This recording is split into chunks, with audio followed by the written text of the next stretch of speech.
There's a cave in South Africa called Wonderwerk. It runs over 100 meters back into solid rock. No windows, no light, deep enough that the outside world disappears completely, and any wildfire burning on the savanna outside could never reach it on its own. And 1.79 million years ago, something was burning in there. Not an accident, not lightning finding its way inside. Something carried in deliberately, kept alive, fed through the night, used again and again across hundreds of thousands of years. Researchers proved it in June 2026. Burned bones buried in the cave's oldest layers. Not the random scorch of a fire that swept through once and left. The specific microscopic damage that only happens when something burns slowly, carefully, under control. Someone brought fire into that cave. That someone was almost certainly Homo erectus. Not modern humans. Not even our closest ancestors, as most people picture them. A species that had already walked this earth for 1 million years before we existed, and they were already sitting in the dark around a fire. Before this study, the accepted timeline for controlled fire use was 1 million years ago. This pushes it back 800,000 years. Let that land for a second. 800,000 years ago, modern humans did not exist. Rome was 800,000 years in the future. The pyramids were 800,000 years away.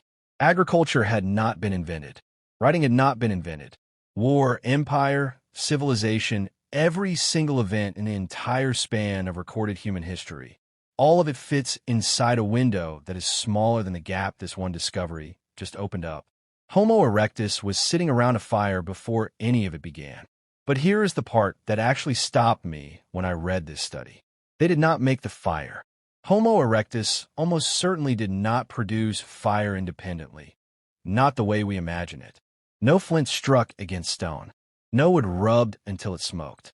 What the evidence points to is something stranger than invention. Something more human. They saw fire on a landscape. A lightning strike hitting dry grass.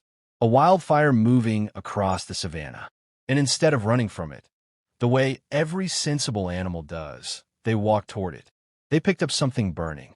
They carried it back to the cave. And then they kept it alive. Think about what that actually requires. You have to understand that fire dies without fuel. You have to know which materials feed it and which smother it. You have to keep it controlled so it does not consume the shelter you brought it into. Someone stays awake to watch it through the night. Someone makes the decision every single day about whether this fire is worth saving or whether it is time to go find another one. That is not instinct. Animals do not do that. That is accumulated knowledge, passed from one generation to the next, refined over thousands of years, held in the memory of a species that had no writing and no way to record it except by living it and teaching it and living it again. A technology, maybe the first technology our lineage ever had. And Homo erectus had it 1.79 million years ago. Wonderwerk Cave has been giving up secrets for decades. It is a UNESCO World Heritage Site. Nearly 2 million years of human occupation compressed into its layers. Stone tools, animal bones, ash, the accumulated evidence of generation after generation after generation living and dying in the same dark space. The deepest continuous archaeological record of early human life anywhere in Africa. Earlier research had already found evidence of fire use in the cave going back to around 1 million years ago. That was considered remarkable. That was the number in the textbooks. Then a team from the Hebrew University of Jerusalem and the University of Toronto decided to look deeper. They used a technique called bone luminescence, a method that reads heat damage inside fossilized bone at the microscopic level. Non-destructive, more precise than anything used on this material before. And it can detect burning that happened almost 2 million years ago with a clarity that older methods could never achieve. The bones they analyzed were not even from animals the early humans hunted. They came from owl pellets. Barn owls have been hunting small prey outside the cave for thousands of years, regurgitating bones that slowly settled into the archaeological layers below.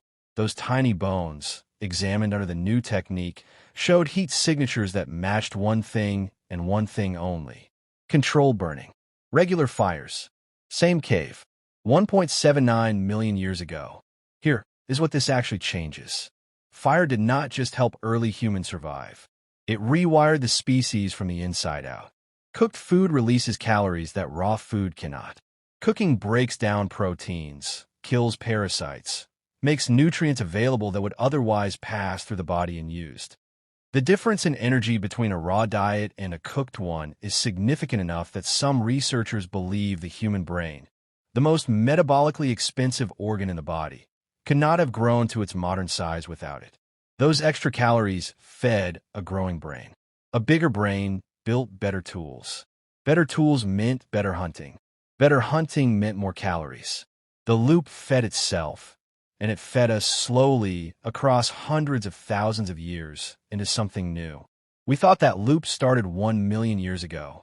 Wonderwerk says it started nearly 2 million years ago, which means the brain expansion that defines the entire genus Homo, bigger skulls, more complex behavior, the species that eventually became us, may have been running on fire for almost twice as long as we believed. Homo erectus did not just use fire. They may have evolved alongside it, grown dependent on it, been shaped by it, in ways that eventually, hundreds of thousands of years later, produced us. We like to think of fire as something humans discovered. A moment, a spark, a genius ancestor who figured something out that changed everything.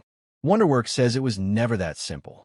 By the time the first modern human ever drew breath, the knowledge of how to find fire, carry it home, feed it through the night, and pass that knowledge to the next generation had already been living in our lineage for almost 2 million years. It was not a discovery. It was not an invention. It was something older than both of those words. It was something we inherited from ancestors who walked toward a burning savanna when everything in their body told them to run, picked up fire in their hands, and carried it home, and never let it go.